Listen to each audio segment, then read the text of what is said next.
Morning. ప్రభువైన యేసుక్రీస్తు వారి పరిశుద్ధ నామములో అందరికీ శుభాలు.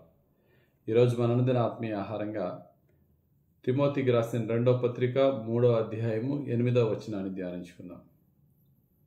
యన్నే యంబ్రే అనువారు మోషేను ఎదిరించినట్టు వీరును చెడిన మనసు కలిగి విశ్వాస విషయంలో భ్రష్టులై సత్యమును ఎదిరింతురు. చదవబడిన వాక్యంలో భక్తుడైనటువంటి మోషేని ఎదిరించిన ఇద్దరు వ్యక్తుల గురించి రాయబడి ఉంది. యన్నే యంబ్రే. వీరి గురించి ఇక బైబిల్ ఎక్కడ రాయబడలేదు, వారు ఎవరు ఏంటి అని. కానీ వారు మాత్రము దేవుని సేవకుడైనటువంటి మోషేని ఎదిరించి సత్యానికి విరోధంగా జీవించి మోషేని బాధపరిచారు.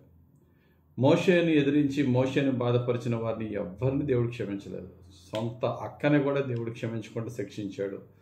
కాబట్టి ఈ సత్యాన్ని ఎదిరించేవారు, అంత గొప్ప శక్తివంతుడైనటువంటి మోషే తన ద్వారా దేవుడు అద్భుత ఆశ్చర్య కార్యాలు జరిగిస్తున్నా వ్యతిరేకత మాత్రము విపరీతంగా ఉంది. ఈరోజు ఈ వాక్యం ధ్యానిస్తున్న మన జీవితంలో కూడా మనం ఉన్న చోట కానీ మనం ఎక్కడైతే పని చేస్తున్నామో అక్కడ కానీ వ్యతిరేకత రావడం అనేది ఆశ్చర్యం కాదు. వ్యతిరేకత ఉన్నదని కృంగిపోకూడదు కూడా. ఖచ్చితంగా వ్యతిరేకత ఉంటుంది. ఎప్పుడైతే వ్యతిరేకత ఉన్నదో దానికి అర్థం ఏంటంటే మన అభివృద్ధి కూడా ఖచ్చితంగా అక్కడ ఉంటుంది. కాబట్టే దేవుడు మనల్ని హెచ్చిస్తున్నాడు, కాబట్టి వ్యతిరేకత కూడా వస్తుంది. భక్తుడైనటువంటి దానియేలు, షడ్రకు, మేషకు, అబేద్నెగోలకి దేవుడు వారిని హెచ్చించక ముందు వారికి వ్యతిరేకత లేదు. హెచ్చించే కొలది వ్యతిరేకత వచ్చింది. నీ జీవితంలో, నా జీవితంలో ప్రభు ఈరోజు చెప్తున్న మాట ఏంటంటే వ్యతిరేకతకు భయపడద్దు. బైబిల్లో ఏ భక్తుని యొక్క చరిత్రను తీసుకోండి, వ్యతిరేకత ఉంటూనే ఉంది. మోషేని ఎలాగైతే ఇక యన్నే యంబ్రే అనేవారు ఆయన సత్యాన్ని అడ్డగించి వ్యతిరేకించారో, కొన్నిసార్లు మన శత్రువుల ద్వారా వ్యతిరేకత వస్తుంది, కొన్నిసార్లు మన ఇంట్లోనే వ్యతిరేకత వస్తుంది. అబ్రహాము చూడండి, తన యొక్క సోదరుని కుమారుడైనటువంటి లోతు యొక్క పనివారితో అబ్రహాం చాలా ఇబ్బంది ఫేస్ చేశాడు. చివరికి విడిపోయారు. యోసేపుకి తన సొంత అన్నలే వ్యతిరేకులు. దావీదుకి పిల్లనిచ్చిన సొంత మామే వ్యతిరేకి. తన కన్న పిల్లలే, దావీదు యొక్క పిల్లలే అతని మీద వ్యతిరేకించారు. నెహెమ్యా ఎంతో భారం కలిగి సాక్రిఫిషియల్గా దేవుని పట్టణం చుట్టూ గోడ కడుతుందంటే ఎంతోమంది వ్యతిరేకత. టోబియా, సన్బల్లాట్లు ఎంతగా వ్యతిరేకించారో మనకు తెలుసు. పౌలు గారి జీవితంలో ఇంకా వ్యతిరేకతకి చెప్పుకోక్కర్లేదు. ఒకసారి పౌలు గారు దేవుని యొక్క వాక్యాన్ని ఆసియాలో ప్రకటిస్తూ ఉంటున్నప్పుడు బర యేసు అనే ఒక గారడీవాడు దేవుని యొక్క వాక్యాన్ని బహుగా అడ్డగిస్తూ ఉన్నాడు. ఎక్కడైతే వెళ్ళి వాక్యం బోధిస్తున్నాడో వీరు వాక్యాన్ని నమ్మకుండా ఉండలాగున అక్కడున్న అధికారికి వీరి మీద వ్యతిరేకంగా చెప్తూ ఉన్నాడు. అక్కడ పౌలు గారు అంటారు చూడండి, అపోస్తుల కార్యం 13వ అధ్యాయం 8, 9, 10 వచనాల్లో, అయితే ఎలుమ అంటే గారడీ వాడైనటువంటి గారడీ పనిచేసేవాడు ఈ యొక్క బర యేసు. అయితే ఎలుమ అధిపతిని విశ్వాసము నుండి తొలగింపవలనని యత్నము చేసి వారిని ఎదిరించెను. ఎలుమను పేరునకు గారడీ వాడని అర్థము. దేవుని వాక్యము వారు నమ్మకుండా వారిని ఎదిరించాడు, అడ్డగించాడు.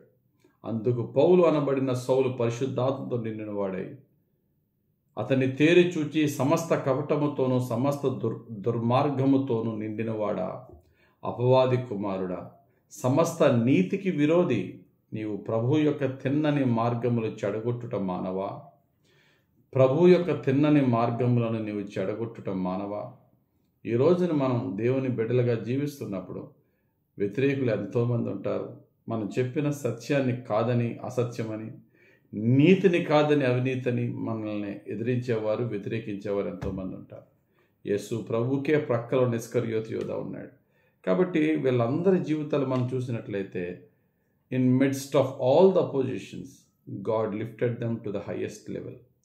ఆ యొక్క వ్యతిరేకత అన్నిటి మధ్యలో దేవుడు తన పిల్లల్ని హెచ్చిస్తూనే ఉన్నాడు. కాబట్టి మీకేమైనా ఎవరితో అయిన వ్యతిరేకత ఉన్నప్పుడు వాళ్ళతో వ్యాజ్యానికి తెక్కకుండా, గొడవలకు తెక్కకుండా ప్రభు వైపు చూద్దాం. ఎంత ఎక్కువ అపోజిషన్ ఉంటే, ఎంత ఎక్కువ వ్యతిరేకత ఉంటే అంత ఎక్కువ దేవుని మహిమ గల కార్యాలు జరుగుతుంది. కనుక ఓర్పుతో, సాత్వికంతో ప్రభు వైపు చూద్దాం. ఆ వ్యతిరేకతే మనకి దీవెనగా దేవుడు మార్చుతాడు.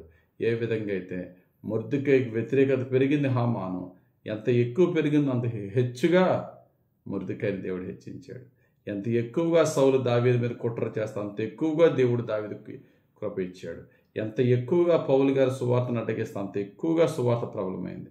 ఈరోజు నీ జీవితంలో, నా జీవితంలో ఎంత ఎక్కువగా వ్యతిరేకత ఉన్నదో ప్రభువు మీద ఆధారపడితే అంత ఎక్కువగా దేవుడు ఆయన హెచ్చైనటువంటి విధంగా ఆయన కృప మనకి సప్లై చేసి మనం ఇంకా గొప్పగా హెచ్చిస్తాడు.